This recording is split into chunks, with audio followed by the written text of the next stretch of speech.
নমস্কার, সুভদ্রা রান্নাঘরে আমার সকল দর্শক বন্ধুকে জানাই স্বাগত। আমি শিউলি। দেখো, আজকে আমি আবার খই নিয়ে এসেছি।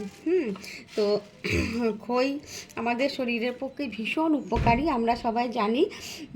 অ্যান্টি ক্যান্সার আর কোষ্ঠকাঠিন্য দূর করে। আর তোমার যাদের রক্তে হিমোগ্লোবিন বাড়ায়, যাদের রক্তে আর কি শূন্যতা সমস্যা রক্তের, তো এরকম প্রচুর রকম উপকারিতা আছে।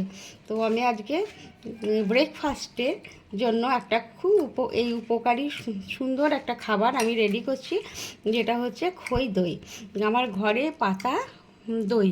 তো খই দই আমি আজকে ব্রেকফাস্টে খাবো, তোমাদের সাথে সেটাকে শেয়ার করছি। এই গরমের জন্য প্রচণ্ড উপকারী, তোমরা একবার খাবে, খেয়ে দেখবে ভীষণ উপকারিতা। অ্যান্টি ক্যান্সার তোমাদের বললাম। যাই হোক, তো এবার ভালো করে আমি মেখে নিয়ে তোমাদের দেখাচ্ছি। দেখো, আমার দেখো মাখা রেডি এবং একদম সুন্দর করে মেখে নিয়েছি। এইভাবে মেখে তুমি বাচ্চা থেকে বড় সবাই মিলে খাবে, খেয়ে দেখবে ভীষণ ভালো লাগবে বাচ্চাদের, আর খুব ঝটপট হয়ে যাবে। তো শরীরের পক্ষে ভীষণ উপকারী, আর এই গরমের মধ্যে। যাই হোক, তো তোমরা সবাই ভালো থাকবে, সুস্থ থাকবে। তোমাদেরকে সকলকে জানাই অসংখ্য অসংখ্য ধন্যবাদ, অনেক অনেক ভালোবাসা, নমস্কার এবং টাটা।